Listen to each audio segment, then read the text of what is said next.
Ito naman, adobong baboy na may sitaw. Ayan.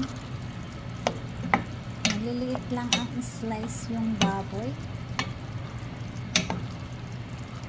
Para sa aking mga kiddos. Gusto nila ang baboy na may sitaw. Ayan siya. Sitaw lang. Tapos nilagyan ko ng oyster sauce, soy sauce, paminta, bawang. At saka para lumapot yung sauce niya, nilagyan ko siya ng cornstarch. Ayan ang ulam nila for dinner.